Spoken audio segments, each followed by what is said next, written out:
Starting in high school, I was a rent fair kid, um, and I chased a girl to rent fair, and uh, growing up in Jersey, if you do the any version of medieval nerd, there is at that time there was Bloodguard, Duke Andreas's household. It was a presence at everywhere, at cons, at rent fairs. He was merchanting or had a pamphlet. So I knew about the SCA, and I avoided it like the plague for a few years because it was those guys in sweatpants telling Ren Fair kids how terrible we were at history. So let's see.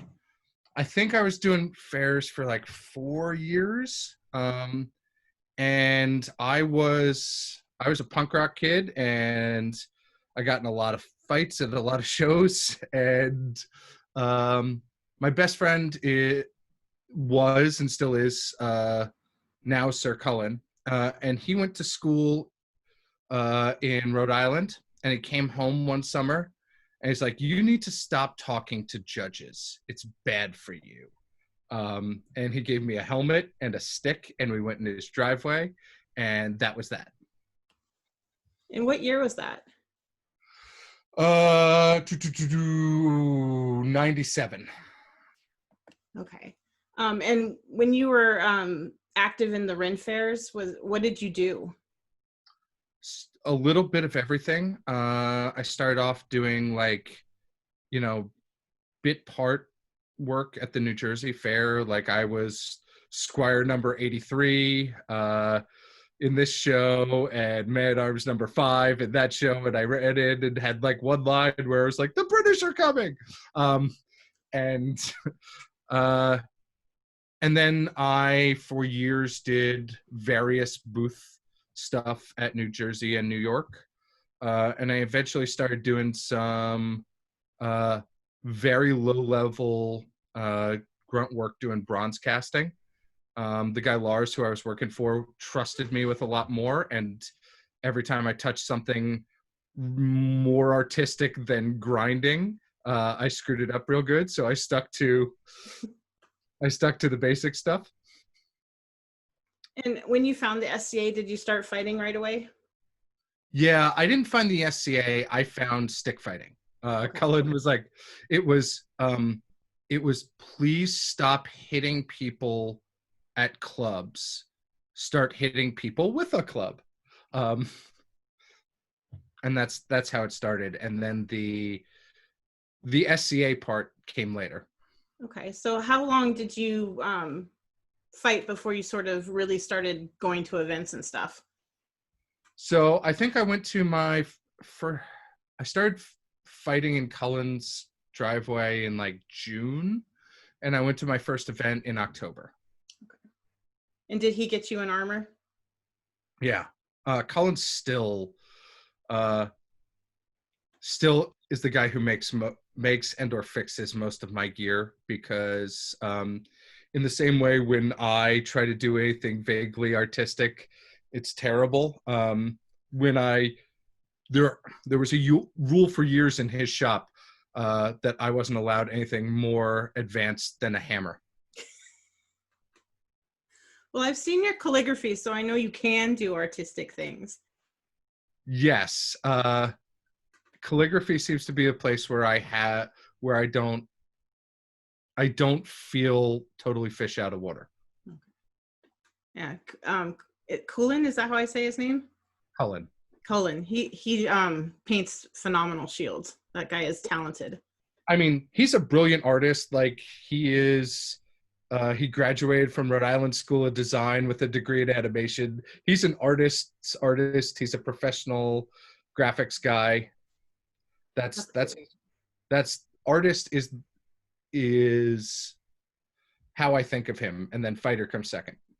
So did the SCA work for you, like stick fighting work for you as a way to rechannel your tendency to fight at clubs?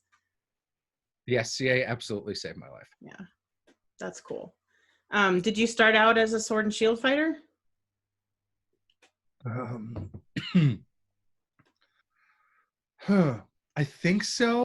I think my first couple practices in the driveway were sword and shield. It was not long before there were great weapons in my hand, but I think the first couple were sword and shield. What's your preference weapon wise? I am now a sword and shield guy, but I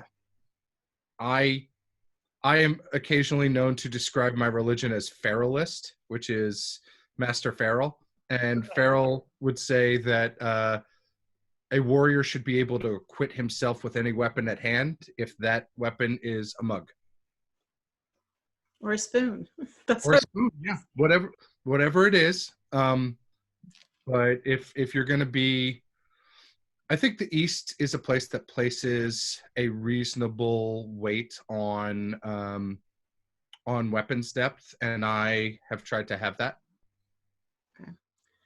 And how long until you squired to someone? Let's see. I squired at 25, so 5 years ish. And I think probably 2 of those were he was waiting for me to ask, and I was waiting for him to ask. Yeah. So did you know that you wanted to be serious about fighting before you squired? No. I just wanted to be. I want to get squired because I wanted to be Billy Fish's squire brother. I wanted to be Cullen's squire brother. Like, I wanted to be part of the club of.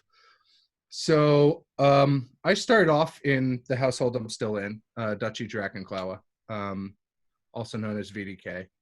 And when I was coming up, the Brotherhood of Lucan Squires were they were certainly the engine that drove a lot of things. They weren't we didn't make the decisions, obviously, but we were the motor that made a lot of things go. And I wanted to be part of that brotherhood. I wanted to be one of the guys that leaned on each other. And when you said make things go, do you mean in like a melee sense, or?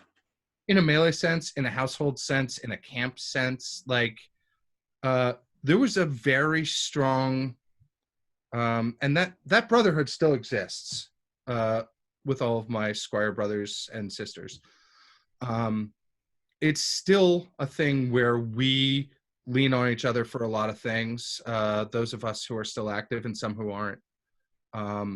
But it was a thing where, hey, Lucan has an idea. Let's all of us pull this sled towards his idea, but we're all going to do it together. And I wanted to be one of the sled dogs. The VDK household is pretty amazing. It's significant, yeah. Yeah, is that mostly Lucan's vision? So for a long time, yes, that was absolutely the way it is now. Today, my wife and I are probably the day-to-day COO. I'd say we're the COOs of it. Lucan spends his time running the Knights Hall and is far less active in the SCA nowadays. And we are still doing the SCA and not the steel fighting stuff. So we sort of took the reins. He is still absolutely the head of our household. But when he's not around, she and I are very lucky that we get to help guide this amazing team. And now we do things, it's not democratically, but because we're not taking votes, but everybody's voices are heard, and we come up with the solution that works best for the most people. And by we, I mean the collective we, not my wife and I. How big is the VDK household? I would have a hard time sticking a number on it. It's 3 digits. Oh, wow. That's pretty cool. I mean, if you want something to go and you have that much of a supportive network, that's pretty awesome. Yeah. So to put it in perspective, I was Lucan's 23rd squire. Wow.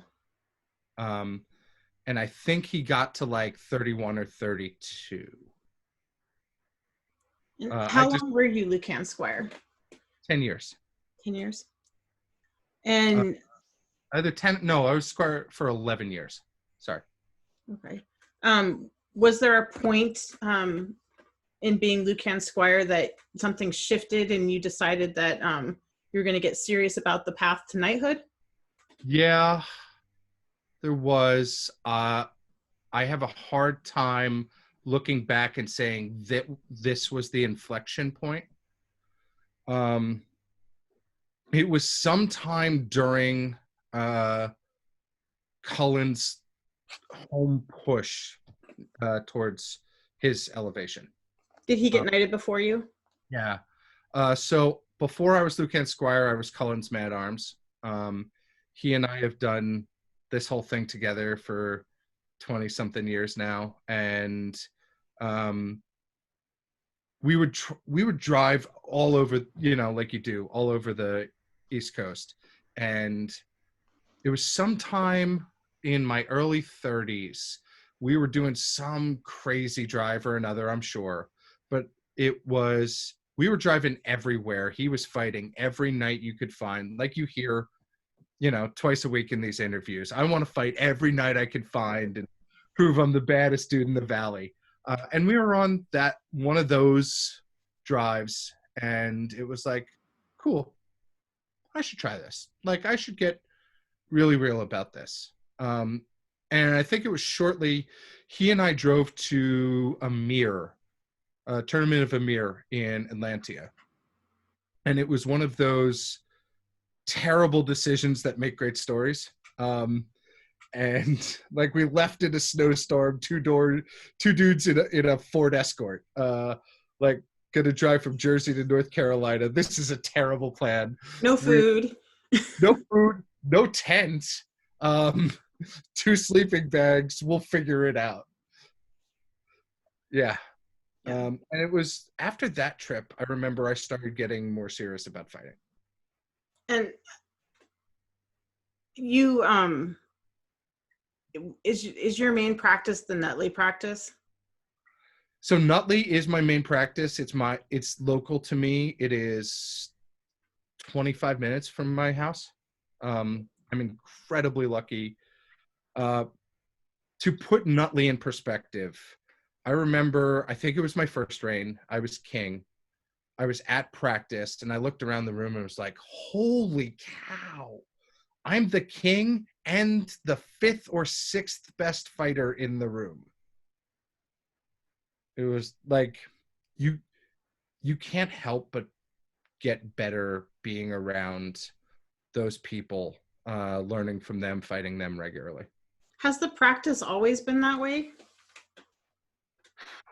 For as long as I can remember, I'm sure it hasn't always, but for as long as I can remember, it's just been crazy deep. Yeah, it's just a pretty phenomenal thing when you can have a pool like that pushing each other. Yeah, and we're very lucky. We have folks, like on Saturday, I think it was, you were talking to, I'm so bad with names. He just moved to Atlantia. Oh yeah, Havord. Havord, thank you. And he was talking about, he wanted to fight Stefan von Dresden. And Stefan's there every week, and I get to fight him. And Stefan's driving from Long Island, which, if you don't know New York Metro traffic, it's like 30 miles and 2 hours. Right. And he does that like most weeks. So he's there. And Cullen's there. And for most of the time I was coming up, Duke Gregor was there, and Duke Kelson's there. And like, that's super cool. Yeah. Okay. And then what year were you knighted? 2013. 2013. I think. And who knighted you? I was put on vigil by Gregor and Kenna. I was knighted by Kenrick and Avelina. So to me, it like Gregor and Kenna were very kind to me in that they gave me a writ and did not elevate me. The two things that were really important to me about my knighting, obviously that my wife was there in my knight, but also that Lucan's wife, Duchess Yana, who is my, you know how sometimes you have your queen, she's mine. And she was on a thing for a while with her then job where she could not be at Penzic that year. And the next thing that was going to line up because of weddings and whatnot, Gregor and Kenna gave me a writ at Penzic, and then it was 3 months until I was elevated. That's a long time to contemplate. Yeah, so there are the lessons from that period were don't jax it up, and Kenrick is a lefty. Did you have a vigil? I did. I sat vigil at Penzic on the battlefield. Lucan gave me what I wanted, which was like about as Old Testament as I had been able to see. So it was like I had the bath, and then I knelt inside a tent, and it was mostly knights and some other peers, and then at the very end, members of our household snuck in, came in to give me counsel. Very cool. What was the best piece of advice you got during your vigil?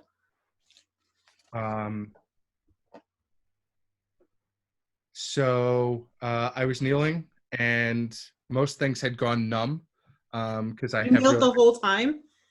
most of it. At one point, I was like, "Hey, okay, can I go to a potty?" Because I was just like, I need to get feeling back in and stuff. But it was important to me to do that very old school thing.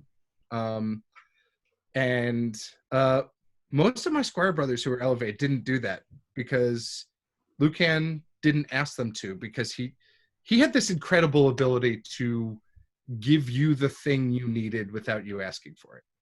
But knowing that would be important to me, he told me to kneel, and he left. He hadn't told me to not kneel. So Sir Oscar of the Wood came in, and Oscar is this just mountain of a man. And when you know him, his giant heart makes the body even bigger. He's just one of those people. And he came in and he sat down and he's like, "Get up, sit. And he sits me down and he said, "I am not the king. You don't kneel anymore." Okay. Got it. And that stuck with me. That's pretty cool. What do you usually say to people who are on vigil? Mostly I say, yeah, what Keelan said. And what Keelan says that I think is really good is what makes a peer is a patent. And if that patent comes, and all patents are ice cream, and now we're just deciding on flavors, or all peers are ice cream, and now we're just deciding on flavors. And so anyone who presents an argument to you that knighthood is first among equals has also said to you that vanilla is first among flavors. And all peers are peers. And that's that. That's a pretty good analogy. So right after you got knighted, you won crown, right? I mean, pretty close. Same day. Same day. Okay. I was knighted in the morning, and then there was a tournament, and then holy cow.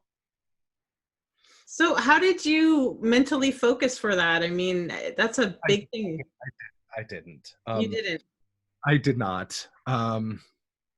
Coming into Crown, so that morning, I asked Lucan, would it be okay if I didn't fight Crown? And because my head was all over the place. Right.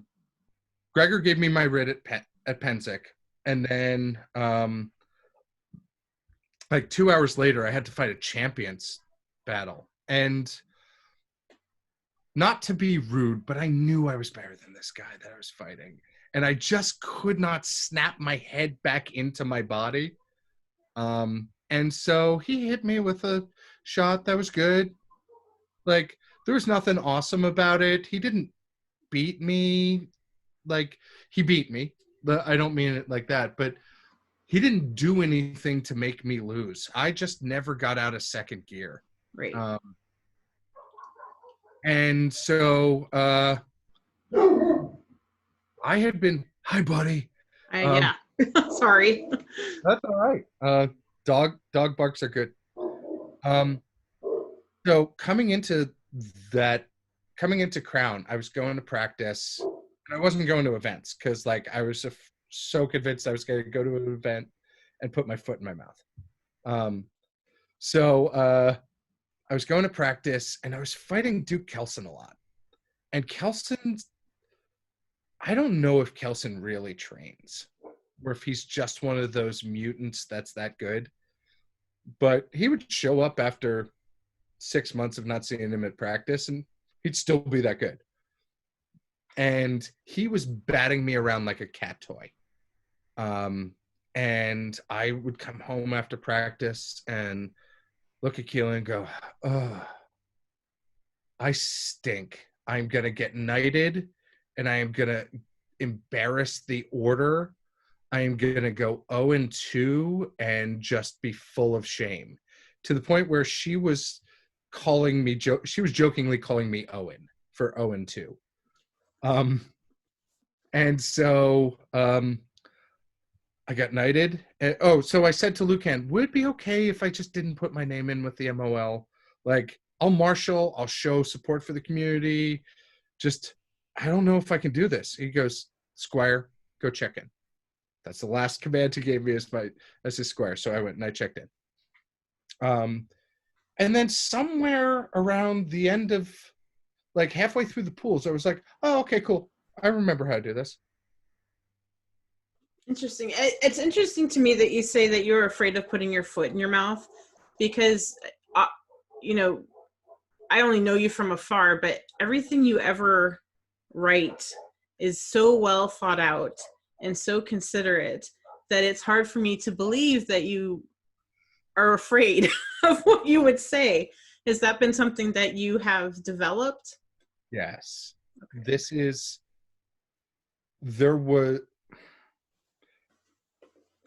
Those who know me and have known me for a long time will tell you the guy of 2020 is not the guy of 2010. And it's probably earlier than that. There was one of those rock bottom moments in my life.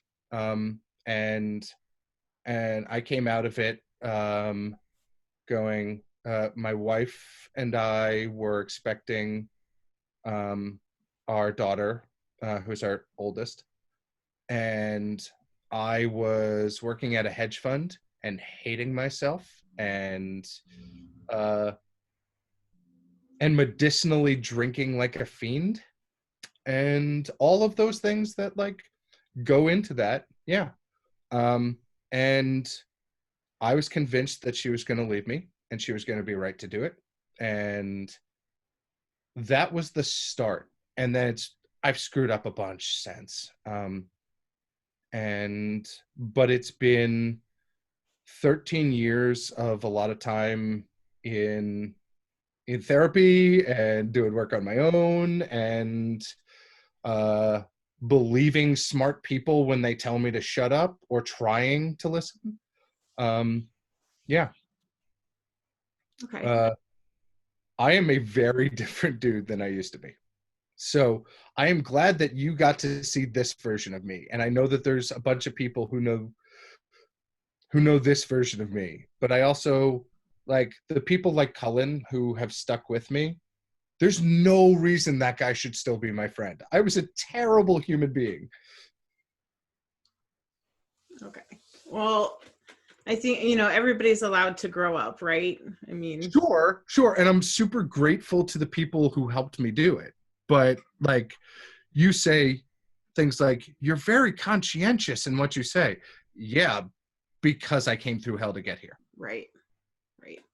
So were you training before you won Crown? I know that you didn't think your head was going to be there. So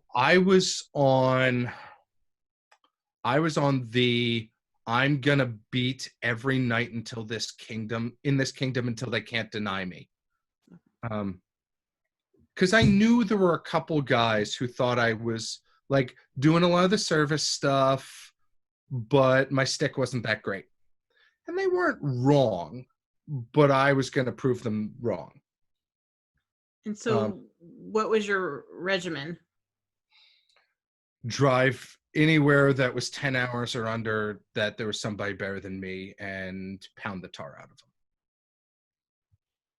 Or get the tar pounded out of me, right? But I was not training. I was driving and fighting. Okay. Is that different now? Yeah. Because I was watching the Ask the Knights live or whatever when you and Helga were on, and you said something about like if you were gonna go for Crown, you'd need 6 months. Yep. So I trained for this last Crown. I had a regimen. It was mapped out. I had a diet. I had weights. I had cardio. I had multiple types of cardio. I had multiple practices a week. Like I trained, and I didn't drop a pass all day. Like, and I know that is not unusual in some places, but when you do the when you do a double limb with multiple deaths per round, I didn't take a telling blow all day. That was your third Crown? Yeah. Okay. That was one of those, like, I showed up and I'm like, cool, just so you all know you're in my list. And I think you're swell and I'll buy you a beer later, but right now I'm going to execute you. Nice. So what changed for you where you decided to really train for that one? Keelan asked me to win. Okay. So that one, that was the Crown to decide who would be the Crown at East Kingdom 50th anniversary. And she said, hey, it'd be really cool to be queen at 50 year. I went, do you understand what you're asking me? She said, yes. I said, cool. This is going to be my regiment. Are we agreed that this is because this affects the division of labor in our home? Are we agreed on that? Because I commute at the time I was commuting into the city. So it's something on the order of 3 hours a day of commuting. Plus I'm going to do this. So I'll see you in 6 months. And she said, yes, let's do that. Great. Yeah, because you guys have 2 small children. Yeah, so I think at the time Brian was either 4 or 5. I think he was about to turn 5 when I won that one. And then that would have made Courtney 10. Okay. And you lost a bunch of weight a few years ago. After you lost the weight, did you have to relearn anything or redesign your fight? Everything. So I was trying to do the same thing that I'd always done. It didn't work. I had none power. I had weight loss surgery, and I went from about 385, 390 down to, I don't remember what I was when I won the third Crown, but the week before my coronation, I ran a race and I was 217. So like, what is that? 160 pounds. It's a lot. Yeah. And for most of the time I fought, I used my belly button basically as my pivot. Like, it anchored me, and I would spin around it, and it was, this far out in front of me. And so I could be real lazy with power generation because there was 375 pounds worth of dude behind that stick. And I went to Penzic. No, I was getting beaten up by everyone. And then I went to Penzic, and I had a champions bout against Duke Dietrich, who I think is on your, and he was so fast, and I still hadn't figured out what I was doing. And to try and reteach myself, I had gone from a strapped kite to a much smaller center grip shoe, and like everything was terrible. And he hit me about 6,000,007 times. And I don't believe that any of them were in and of themselves what I would have wanted as a telling blow in terms of force. But at some point, I'm embarrassing my crown by not falling down when he keeps touching me.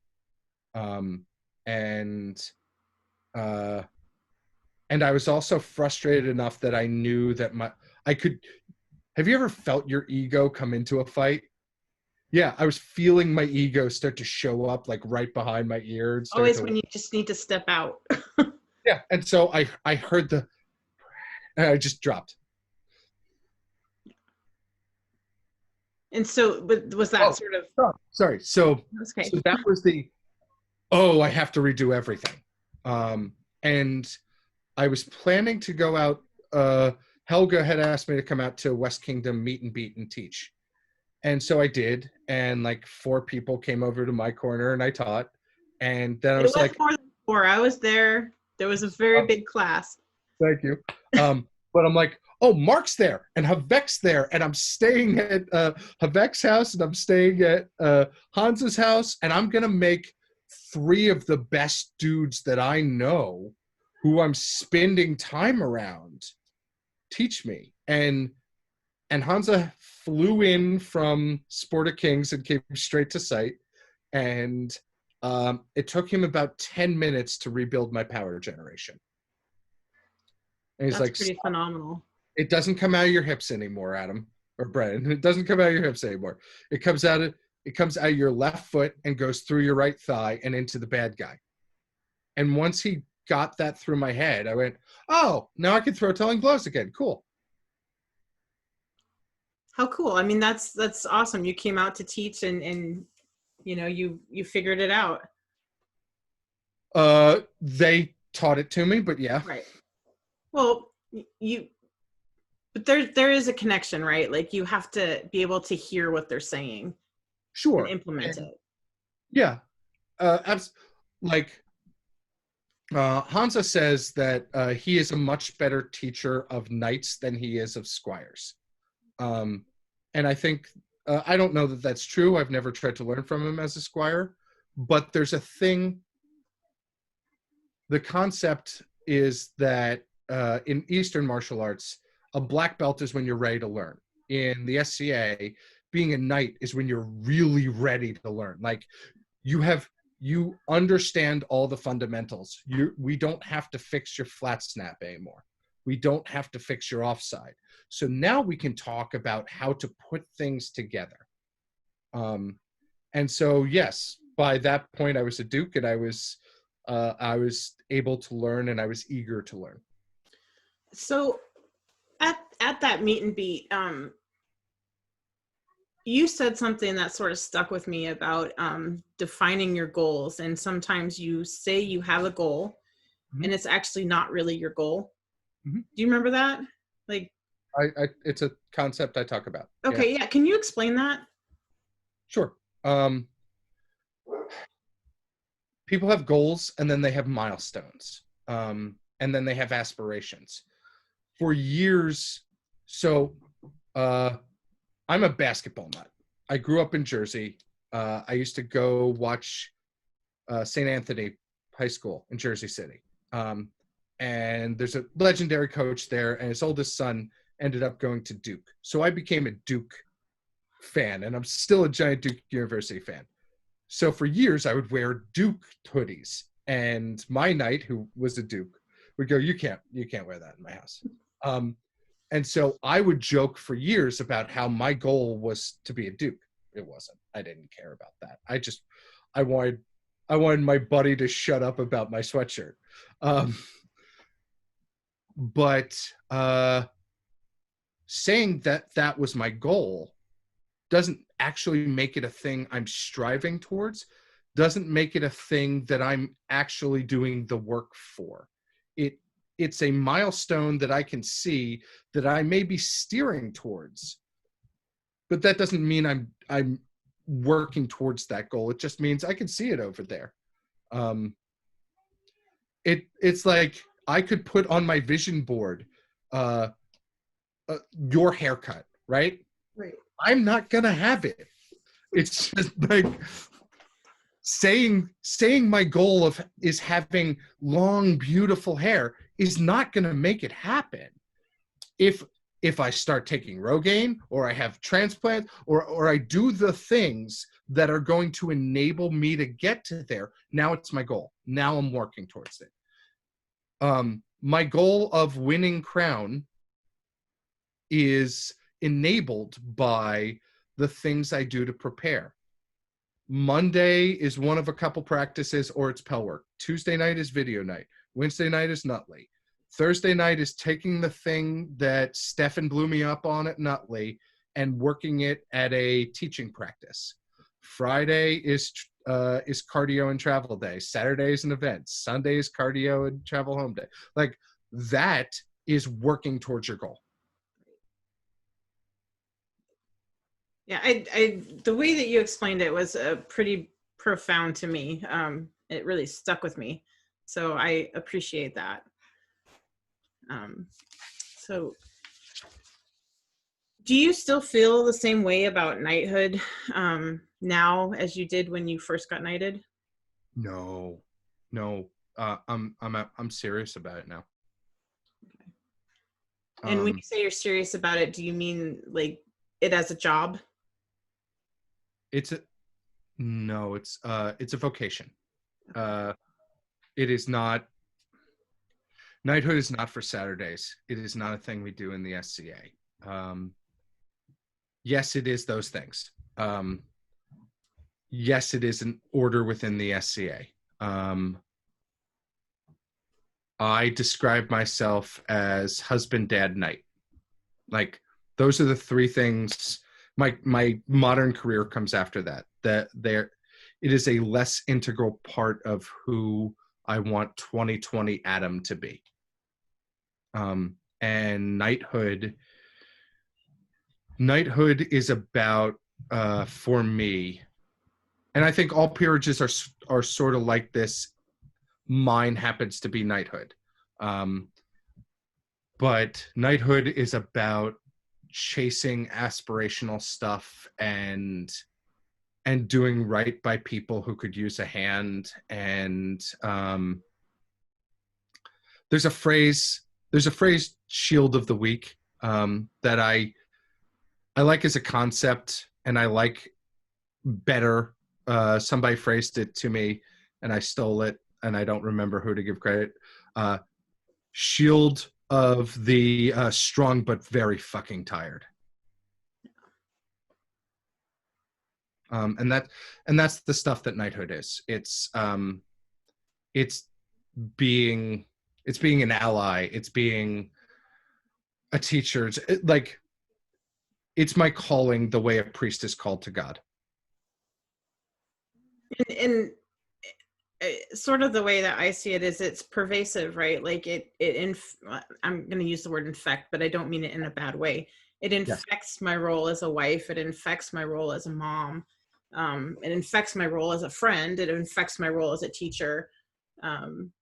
There are no parts of my life that my role as a knight has not colored.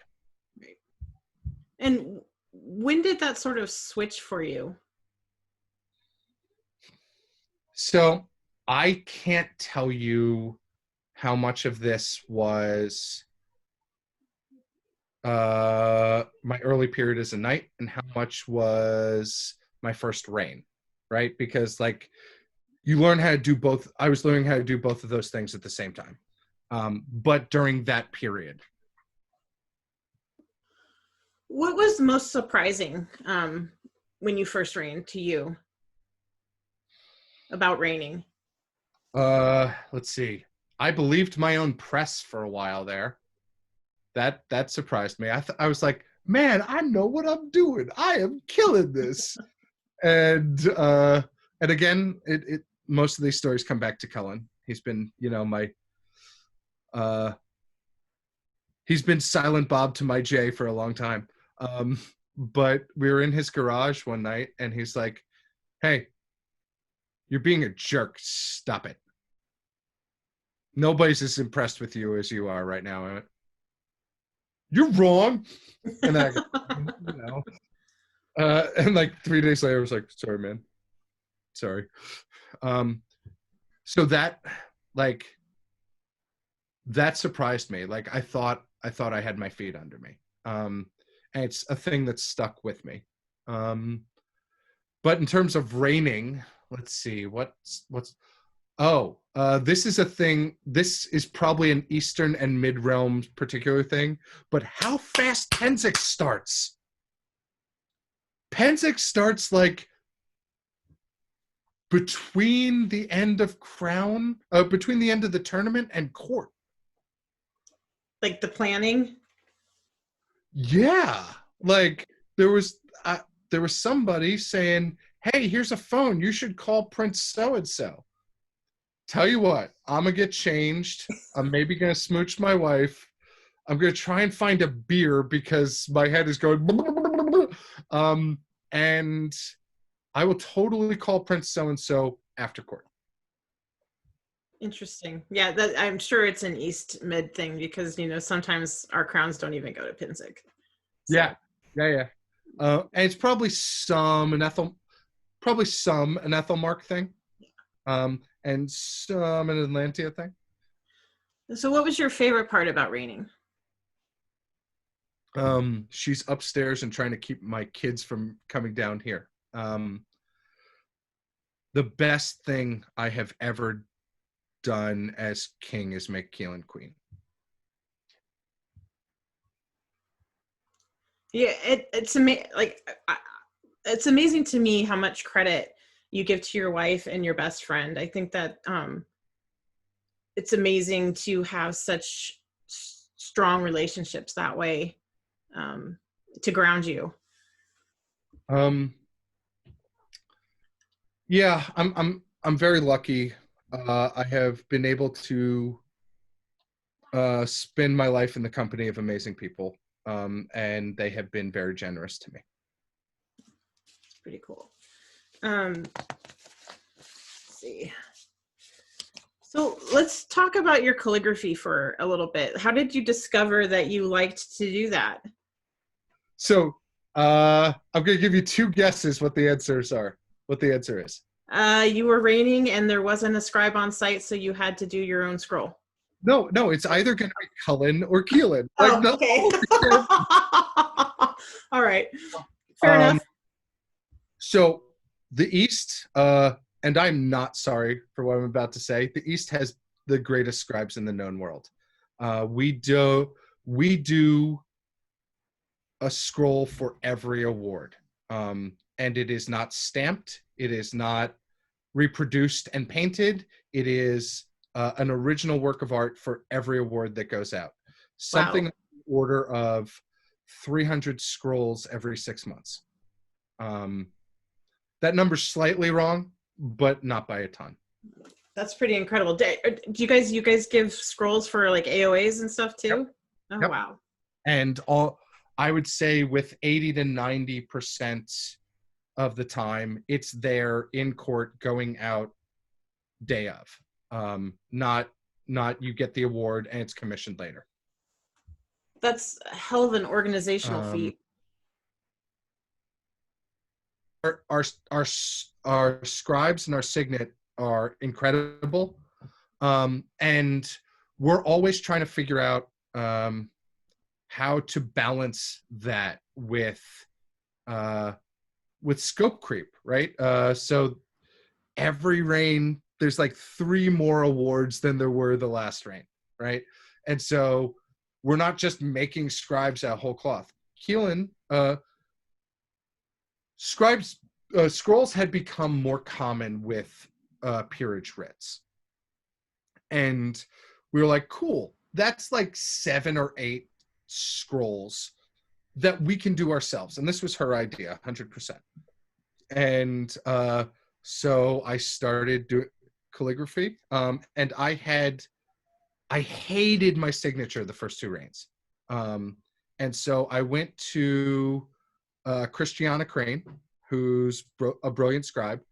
We were talking on Facebook about something. I was like, hey, I need you to help me rebuild my signature, because doing runes, I don't hate when I do it, but it's the only thing I don't hate, and that's why I do it, not because I'm particularly Norse. And so she helped me rebuild my signature. And then when Keelan had this idea, I was like, hey, you're going to help me. And I know that because I'm the king and I'm asking you. And of course she said yes, and she's awesome. And now she is my Laurel. And she's my Laurel because we made her. We that reign we got to induct her into the Laurel. And afterwards I was like, hey, by the way, I'm your student now, just so we're clear.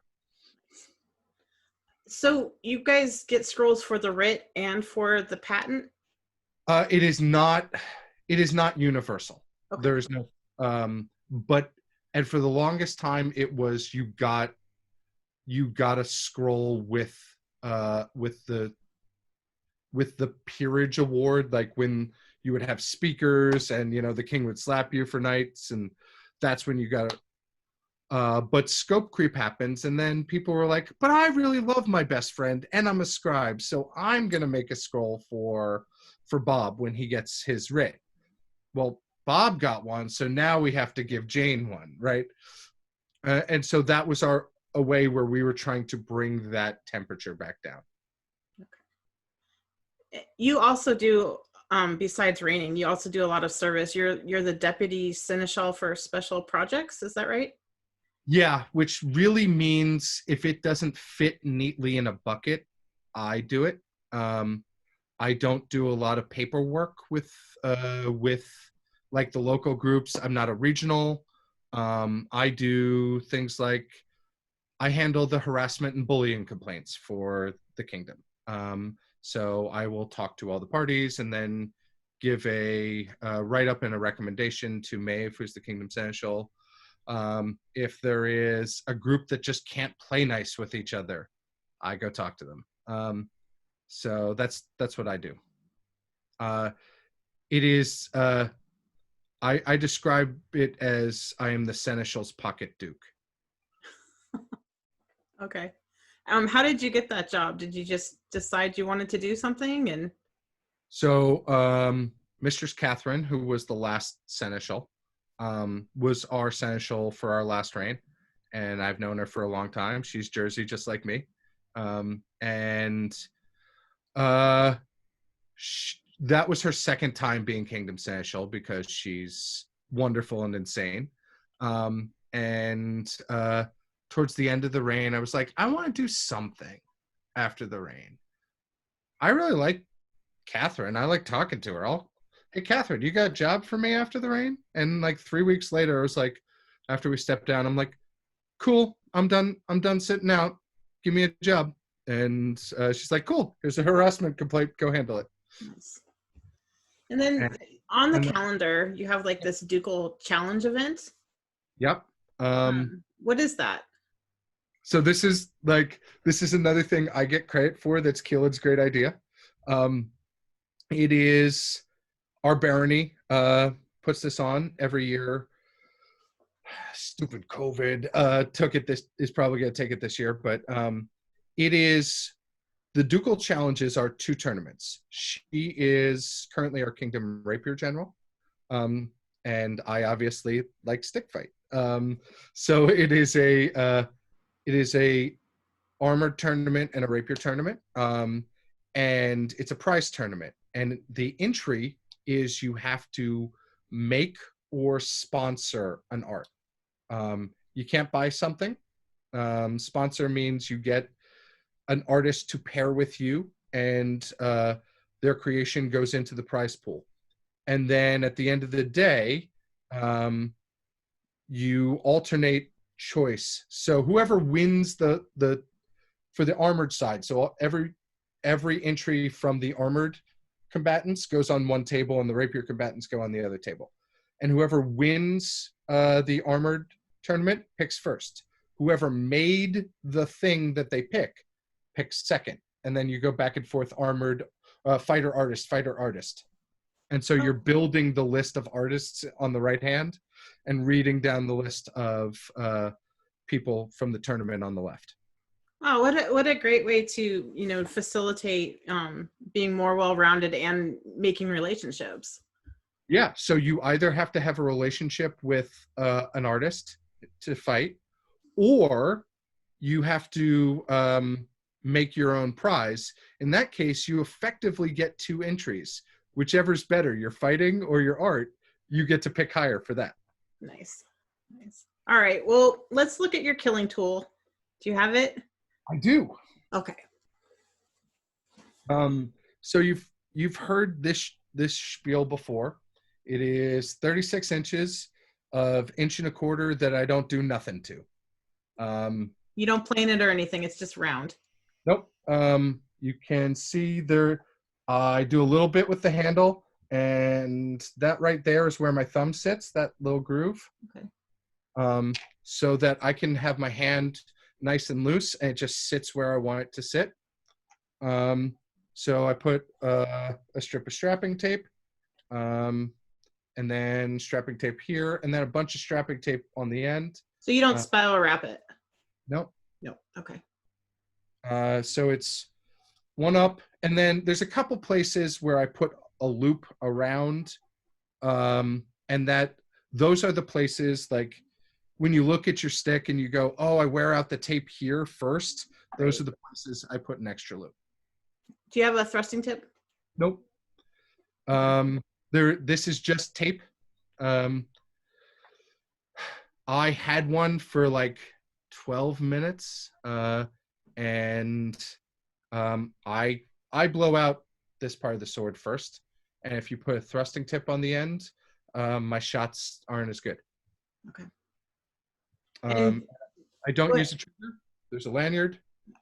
So no trigger at all? Nope. Okay. Just that little groove does the effective work of a trigger. It just sort of camera does it, but it just sort of sits in my hand, and it's loose like there, and you can see my fingers can go. Do you cant your basket hilt at all, or is it straight on? So I align the my camera work stinks. I align the ridge on these. I have not moved this one to an Ivar basket. I managed to find this one secondhand. I don't super like giving this dude money, but I have not moved this stick to an Ivar basket yet. But generally, I put the blade down the middle, and you can see it on the ridge here. But sort of the handle often ends up being slightly off center because I'm not great at making sticks. But there's no intentionality there. I tried it years ago. My knight does that, like move the blade 5 degrees off thing. And I tried it. I tried to be like Lucan a lot, and I don't fight like him. Well, right. You gotta do what works for you. Yep. So this is just a basic. I don't think there's anything interesting about this other than I buy the lightest rattan I can find, and I cut it to 36 inches, and I make I make it fit my hands, which are relatively small, and then I put a little thumb groove. That's So it. do you cut to 36 because you get 3 swords out of a stick that way? Nope. I No. cut to 36 because that's I've tried a lot of measurements, and that's the one where the most people fall down. And then on the other end of the spectrum, this is my melee sword. This Huh. is this is Like a elephant rattan or something. yeah. Ryu makes my uh Ryu makes my swords for melee because he just keeps making me these fish bats. Um, and I think it's like 3 or 4 inch rattan that he planes down, and it does have a thrusting tip. And these are mostly bridge. This is like bridge battle. I'm gonna get into a scrum, and I can throw this, and people will take it. Do you fight sword and shield in melee? Depends on what my at Penzik, it depends on what my kingdom needs. Okay. Penzik is a thing that I show up to do work and win a war for my crown. And in melee, at home, yeah, I'm probably gonna fight sword and shield because Drakenklaue is pretty great weapon heavy, but if I'm going out to have fun, I will likely take a polearm because it's fun. But Cullen is a brilliant polearm guy, and the two of us running together, shield and pole, it's just it's fun because people. Nice. All right. So you actually get a final 11 questions, and the first question is, you are interview number 4 in the series. How does it feel to be the J.J. Reddick in The Murder of Dukes? That is the Sean question. Yes, it is. That is so. Sean and I share a love of Duke University, and JJ Reddick was one of their legendary shooters over the years. I think he's currently on the Pelicans. So it feels pretty great. I love JJ Reddick. I listen to his podcast. He's fantastic. I'm cool. I got to grow up to be him. Nice. All right. If you could fight anyone in the world, who would it be?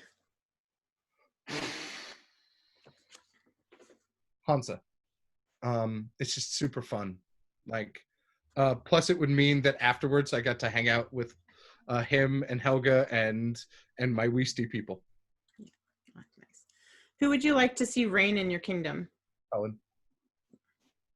If you could talk stick with anyone in the world for an hour, who would it be?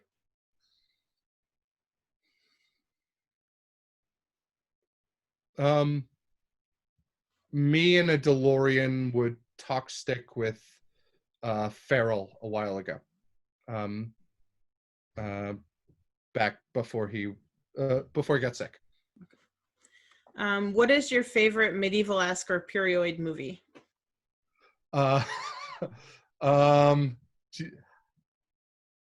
So I think the best, my favorite of them is either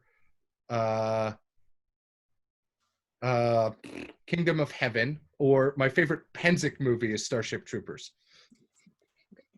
If you could add a rule to the rules of the lists, what would it be? Oh, I'm straight stealing Havertz. Take your shots, jerk. What is your... Oh, yeah, but honestly, I think it's just we have to actually enforce the rules that we have that we never pay any attention to. Like, if you run into the ropes, I assume that's because you wanted to stand in the corner, and now I'm going to beat on you in the corner. And when marshals move you out of there, I get very cranky. yeah. Because you guys have that rule like we have where you only get 3 into the ropes, and then you're supposed to be dead, but nobody ever enforces it. Yeah, that's what I mean by let's enforce the rules we have. Yeah. That's a whole other conversation. Sure is. Yeah. What is your favorite tournament format? I like pools to double limb from a pure martial perspective. I love the prize format of Ducal Challenge. We've revised it a little, and it's my favorite thing. Getting to see the prize part of that makes the rest of it worthwhile. Nice. What is your favorite event?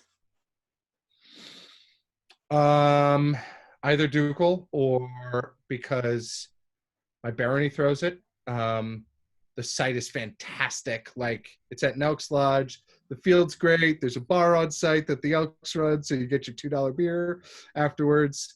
The fighting is great. The weather always seems to work out great. It's around my birthday. Or Australia. If you could have any helmet, regardless of cost, what kind would it be?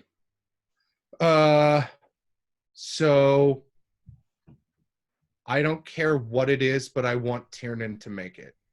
Sir Tiernan the Hound. There's something about that dude's lines that All right. It's Saturday morning at Estrella, and several people want to talk to you about last night. What did you do? I got very drunk and licked somebody's face. I finally get a good answer. All right. I am a licker of faces, and I'm very sad that COVID has brought an end to my favorite torture technique. Nice. Who is your favorite fight ever? My single favorite fight ever was Duke Conrad in the quarterfinals of the first crown I won. He won that fight, but there was something about that. He put me in the losers list, but it was just like, you know, those fights where you come off the list and you're both having the best time in the world, and there's an ebb and flow, and just like, it almost doesn't matter who wins, and it's beautiful fighting, and you're both absolutely having the joy of fighting. That was the first time that I had that, and it was a high level fight. Yeah, those are the best. All right. Okay, well, I really appreciate you letting me interview you and giving up your time, and thank your wife for watching the kids so we could talk. This is super fun. Thank you very much. Thanks. Everyone. Bye-bye. Bye, buddy.